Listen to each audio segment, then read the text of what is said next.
Hey, advanced class for Core Plus number 22 today on this Tuesday, the 26th. What I want you to do is two main things. The first part is something that you have seen before.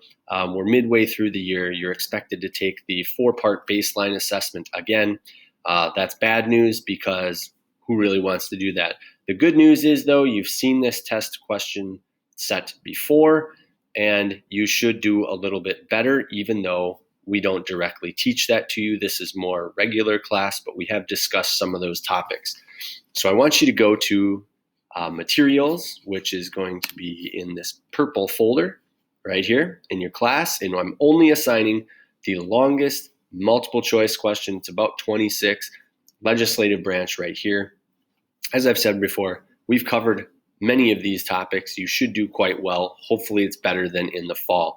This is not summative, again, not summative, but I'm seeing where we're growing and where we still have gaps so that we can make amends and grow further towards the end of June or end of May. Okay, now let's get back to task 2. So once that is completed, you're going to be kind of extending your learning towards lesson 6.4, which will start in the following week. And it's going to be on the topic of measuring public opinion. What you're going to do is understand this, that Hilary Clinton was picked to win the 2016 presidential election. She did not. She lost to Trump.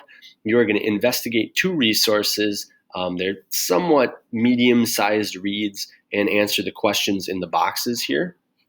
Okay, the first article you're going to read is called What Went Wrong with the 2016 Polls. You've got about 6-7 questions to answer here.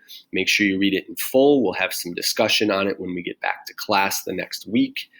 And then the last article that you're going to read is Why Election Polls Missed Their Mark, another opinion and perspective.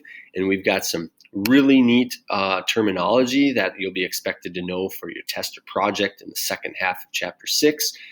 Being non-response bias, what the heck is that? The shy Trumper, many of you are probably like, ooh, what's that? Or I don't want to read about it, but I want you to know about it. And then there is a third problem here, a third reason why the polls missed. You will learn about it. It is called voters and how they were identified for the polls. Okay? The last thing you're going to do is make sure that your Flipgrid project is completed for me. I think at this point I had 16 out of 20 or 21 students done with that. So there's still some missing.